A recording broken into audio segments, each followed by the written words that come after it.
Hello, Afrinection family! It is me again, Dana Campbell, and today I am joined with Dominique Williams. Hi guys.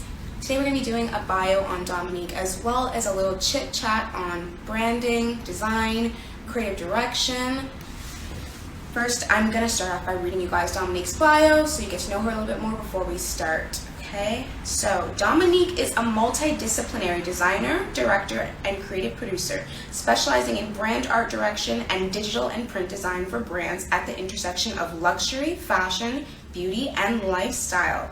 Using a holistic approach, she thoughtfully crafts elevated concept-driven brand experiences to authentically connect brands to their audience, cultivate community, and convert followers into loyal customers. She has worked for a range of brands and institutions including Missouri, Diamonds Direct, Drake 150, and Toronto Metropolitan University. I can't start saying that one properly. Formerly known as Ryerson. It's a long one. She has helped brands to create deeper connections with their audiences, resulting in growth in community metrics, revenue, and brand recognition.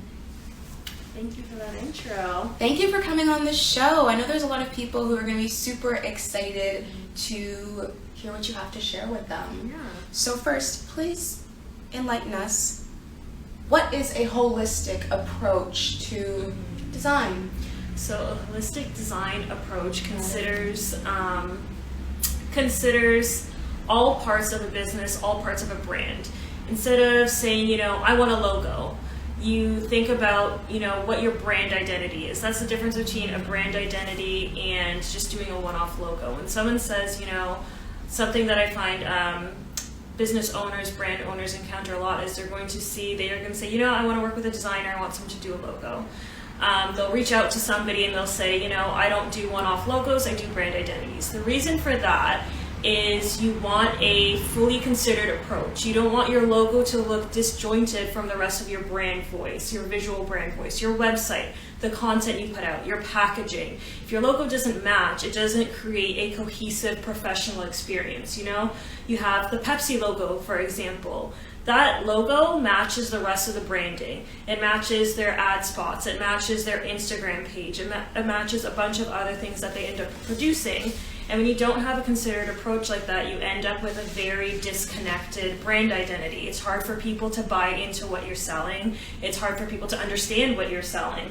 So that's part of it. And taking that further with a holistic approach, it considers who your audience is, what your brand goals are, where you want to see your brand in the future.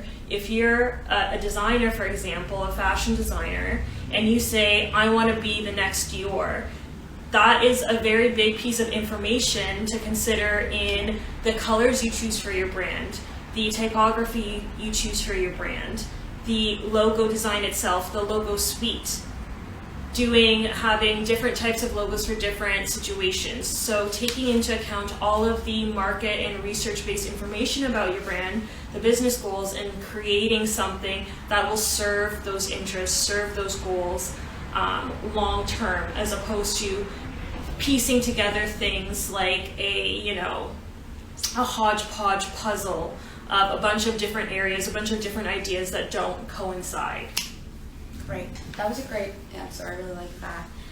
So I had a few questions for you when it comes to branding. A lot of people right now are starting new businesses, have started new businesses during the pandemic, and a lot of people are doing it on the cheap. Mm-hmm. So from your perspective, what are the most important things for a company to spend money on in the early days of developing their brand identity?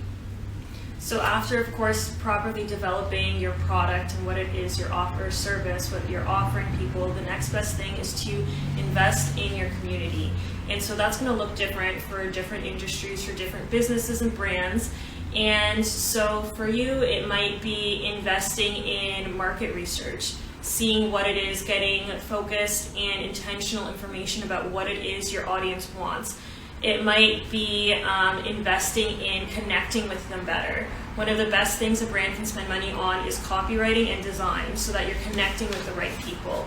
If you have 50,000 followers and only 200 of them actually care about what you're talking about on a basis that's deeper than how cute your Instagram photos are, you're probably not being as effective. You're not being as effective as you can with your branding, effective as you can with your communication. So, hiring a really good copywriter to get that across is really important. If hiring a really good content creator or creative manager, creative director is really important, so that you're communicating both visually and in written format, who your customer is, what your brand is about, what your service and offering is about, and connecting with the right people, so that they're not just seeing, oh, this is a cute photo, I don't get the caption, scroll past, no follow, no engagement. Like, it goes hand in hand. If people aren't gonna, if your image or your video isn't gonna make people to stop scrolling, then that's a problem. If the copy leaves people confused and scratching their head, that's also a problem. So you need to invest in those areas in order to connect with the right people, connect with the right audience, so that you are getting the results that you want to see. I love that. I think we need to speak a little bit louder, guys. Also, apologies for any background noise. What are huge mistakes that you see brands making when it comes to branding? Not understanding the value and the skill set required to create good branding. Thinking that the tools make the master, or, trying to make shortcuts, not understanding the investment. Brands can very easily see that investing in a certain piece of equipment or in research and development, they understand that as an investment. And a lot of brand owners and business owners, because there's so many, I would say, public side tools nowadays that are related to design, like Canva or template shops. If you don't have the skill set to create a good image in your head and execute that, no template in the world is going to make that content look good. If you don't have the mindset and the skill set to communicate effectively with an audience through really amazing copywriting, it doesn't matter what the template looks like or what the image looks like. So you need to invest in those areas and not think, because especially, I think there's this social media, like rose-colored glasses, I think, that everyone kind of gets roped into. They see so many brands doing it that they think it's easy, when that's really not the case. You're seeing all of these brands do it really, really well, but you're not seeing it, what's not getting pushed to your timeline is all of the brands that are doing it really, really badly. So, and it's very easy to see when you do start when you're on the other side of it, you see the amount of people getting it wrong. So making those investments, understanding what kind of results you want, like there's nothing wrong with using Canva at all. It's a good place to start. It's a good place to start, and many professionals use Canva as well. The difference is they have invested in their education and time and mindset and skill set in order to use Canva to make it look professional and effective. It also depends on what level results. You need to be realistic. If you, want to go up against a major brand, again, I'll use like a fashion brand as an example. If you're a fashion company and you want to be on the level of Dior or, some other very well-known high-end retailer, you have to be realistic in the level of investment. Dior isn't spending $20 a month on tools for their designers. They're spending more. But you can't, it's not always that people can start where these brands and you start. Can't, that's the other thing. You can't the elements they have to be considerate of wouldn't just be how much the brands are spending, but if anything, the longevity, the thoroughness yes. that they're taking into account. The longevity, the time difference, you know? Like, people have this illusion that you can, because technology has improved over the years, you can skip and get ahead. Because, you know, well, they started back in the day. Yeah. They started back in the day when these things weren't around, so we can get ahead. And if you make the right investment, not necessarily, it's not all about money either, it's time as well. If you yourself as a business owner can invest in educating yourself on good design, what that takes, and putting that time in, you will also be able to, get to a better place faster and have that longevity if you make that investment. But to expect that it's going to happen overnight, that's a facade. That's a social media facade. And assuming that, and not understanding these tools, thinking that it's going to take 2 seconds to make an amazing email. No. Or it takes a month to grow an email list. No, you have to really do the research, do the digging, and get realistic about those timelines so that you know where, how much time it's going to take, where to invest, when to invest, your time and your money as well. Right. Tell us about a project that you were very proud of and why. I think I would have to say probably the Diamonds Direct brand. That was a very thorough, from the ground up type of experience. So some of you might not know what Diamonds Direct is. It's a direct-to-consumer diamond engagement ring as well as everyday jewelry brand. So they focus on educating their customers on what it is to really buy a diamond, what it is to buy an engagement ring. Many people don't even know that, when you buy an engagement ring, the center diamond and the setting are 2 separate different transactions. Those are different pieces, you buy them separately. And so people want to know that's a big investment to make as a person. So, you want to know how to invest it wisely, how to get the most bang for your buck. And Diamonds Direct does that. So when I came on, the brand was, working on it a bit. They had another brand that they also focused on.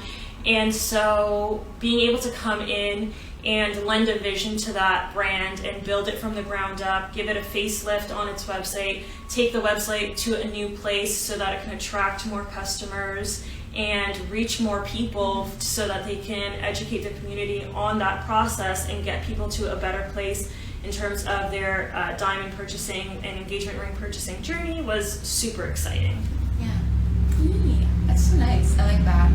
Can you give any people who are interested in becoming user experience designers, creative directors, any advice, maybe advice that you wish that you were given at the beginning of your career?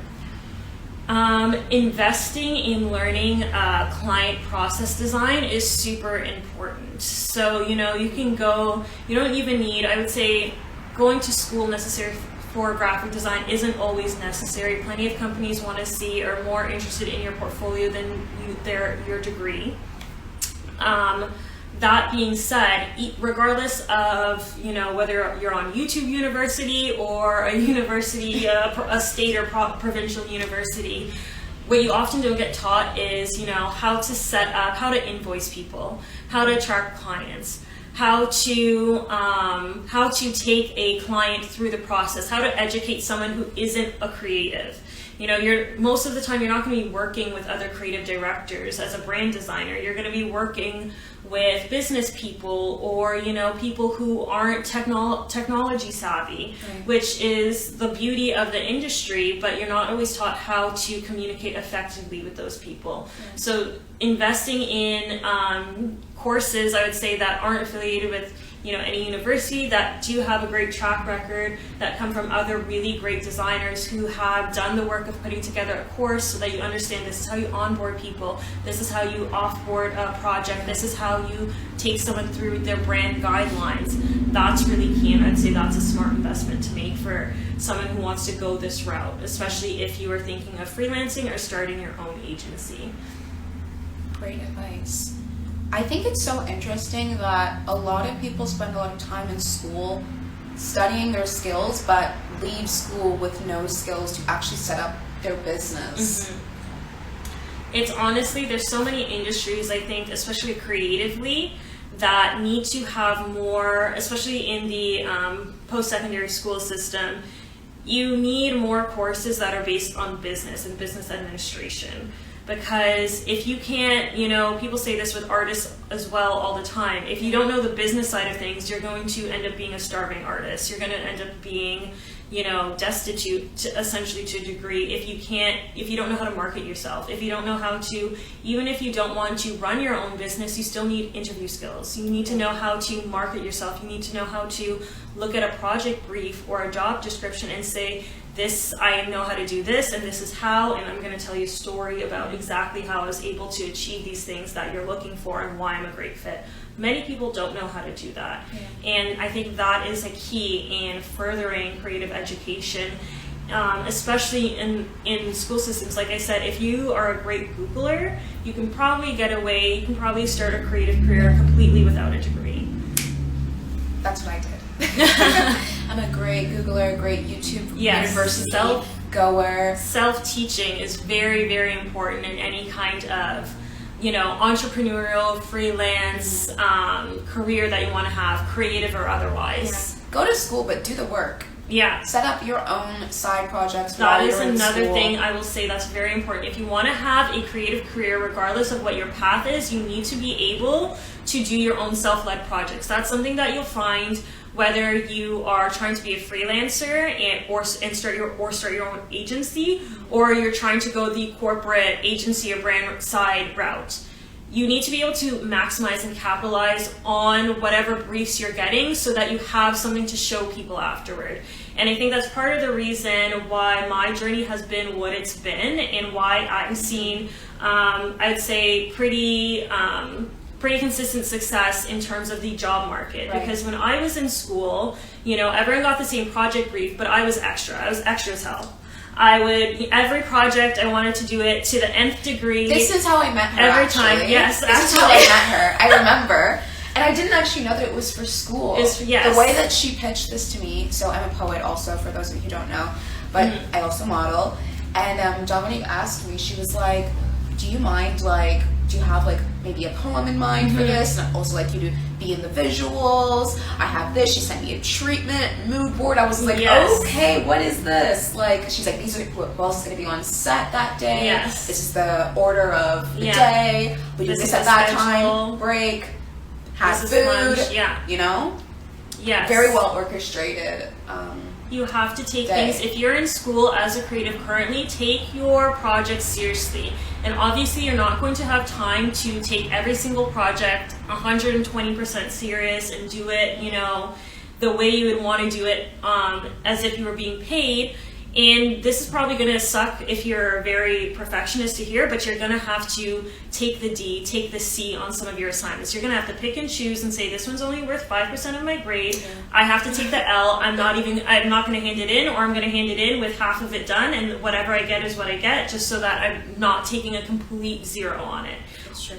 That is much better, and then taking that time that you would have spent simply finishing something and taking it to a level where it's actually portfolio ready. That is so important, and not something that instructors or professors are necessarily going to tell you, but you need to have an industry ready portfolio. You need to have work that you can speak to.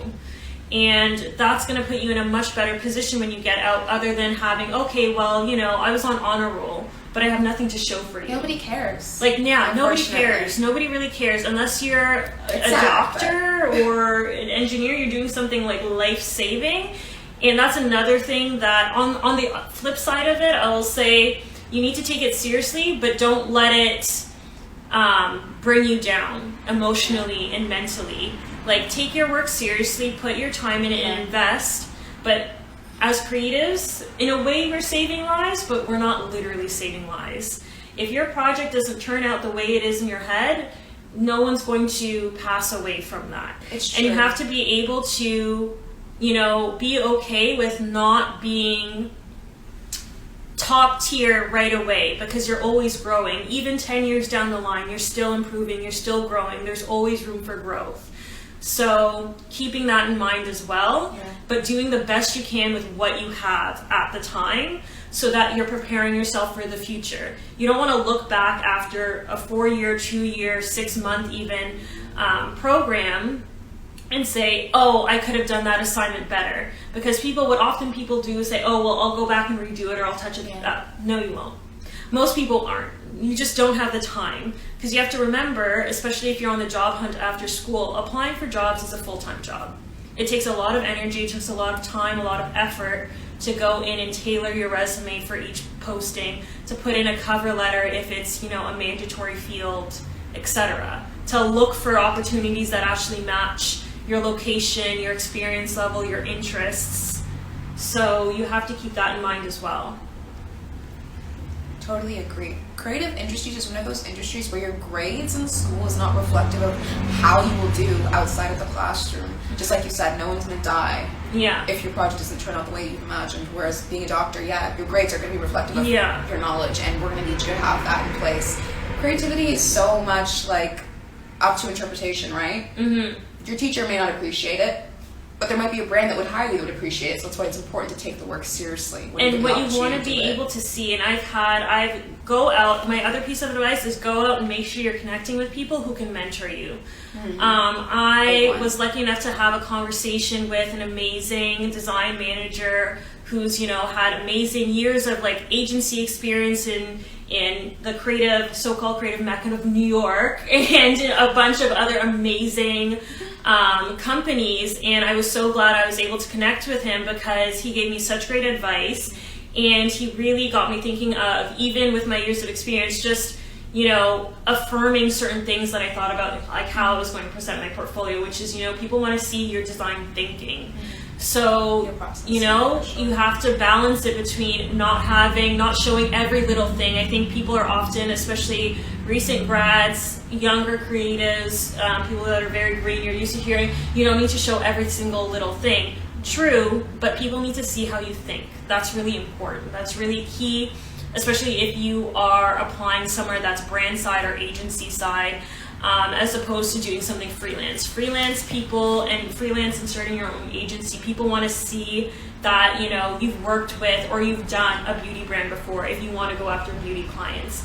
And that leads me to my next piece of advice. If you're not getting the projects that you want to be working on, make your own.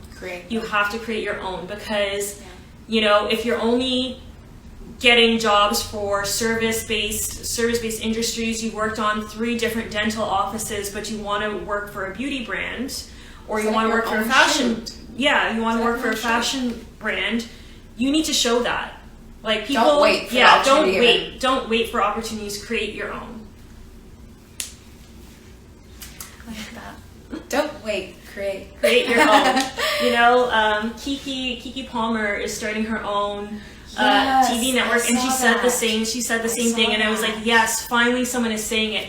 Why do I need to wait for other people to bring an opportunity to me when I can create my own opportunities? If you have the privilege of being in a space where you can create your own opportunities, do it. And that doesn't mean having heaps of money or rich parents or access to capital. That could be as simple as having a decently paying part-time job, or having a positive living arrangement. You have a roommate that you actually like. You have space that you can you have a desk to sit at. You have somewhere to sit at and you have someone that's also covering half your rent, so that you can take a part-time job instead of a full-time job and use that extra time to invest in yourself and your education. You have to really put your positive mindset cap on, and really it starts with gratitude, being grateful for looking at what you have and seeing that how can you use that to your advantage. How is this positive thing that's already in my life going to take me to the next level? Yes. My mom's always said gratitude for what you have creates the opportunity for you to have more. So when you're maximizing what you do have in front of you, there's no other option but for you to get more. Yes. More is going to come for you. Other people are going to go, hey, I like what you did there. What do you think about doing it like this now? Mm-hmm. I like that. Then we're doing it like that. And then we're going to keep doing that. And it's funny, there is a post that you sent me earlier today that was talking about, the balance between surrender and I can't remember the other word that the creator used, but surrender and forward thinking and self-actualization. Yes, surrendering to the moment and surrendering to the universe in terms of gratitude and saying everything is perfect as it is, I have everything I need. Yeah. But then still being able to dream and see, and this is where, and with this reality, this is where I want to go next. Yeah. So striking that balance so that you can get to your next level is very important. It's hard. It is very hard. I'm not going to sit here and pretend, this is what everyone's problem is, and all you have to do is this one thing. No. It is really hard. It could take you years to get to that place, but once you do, you will see things shift and move forward. I totally agree with that. I feel like checking in with yourself and seeing where you're at and being honest with yourself about where you're at is another huge component of that. I'll know if, hey, I can create this opportunity for myself based on, am I in shape for it? Right? Oh, I want to become a fitness model. Okay, have I been in the gym? Yes. Wouldn't you get a lot closer to that goal if you were at the gym? Yes. You know, like... My dad always says the harder you work, the luckier you get. So the more buckets you're filling with things that you could do to get close to that thing, the more that luck, opportunity, you know, can fall into your lap and give you, you know, the space to reach your goals. Yes, just like I was saying that you have to be realistic with your mindset of, you know, where you're at and where you want to be in your business. That goes for everything in life. If you want to become random career like an engineer, you want to be an electrical engineer, that's something that does require a university degree. Yeah. You know, whether you're in high school or you've already gotten another degree, you need to now go and look at what those requirements are and how to fulfill them. Because sitting there and going, well, I could do that, why do they get to do this, that, it's not going to help you. All you can do is figure out what the check boxes are and check them so you can get to where you want to be. Yeah, 100%. Is anybody here? Do you have any questions? Yes. For Miss Dominique, do you have any questions related to creative direction? Branding, building your visual identity, connecting with your audience through visuals, the importance of branding, what branding is. I think that's something that not everyone really grasps. I think there's one person here. Just Mr. JC's. Well, if this live ends and you're seeing it at a different time, please feel free to leave your questions in the comment section. Dominique will be there and she will answer them for you. I was Dana Campbell. Dominique Williams. Thank you for watching. I think we'll do more of these because I feel like you have a wealth of knowledge to share. I am going to end it at the sweet spot and we'll be back. Thank you so much for everyone who came onto this live while it was happening, and thank you for everyone who will be watching it once it's posted. If you're interested in having one of these interviews done, please contact us because I'm interviewing professionals. I'm doing profiles. Also, you'll be able to connect with Dominique at, what is your Afrinection handle going to be? I believe it's just Dominique Williams will be my handle. Dominique Williams, you can find her on there. And I will also tag her in this post. You can connect with her there also. Until then, have a good day. Bye, guys.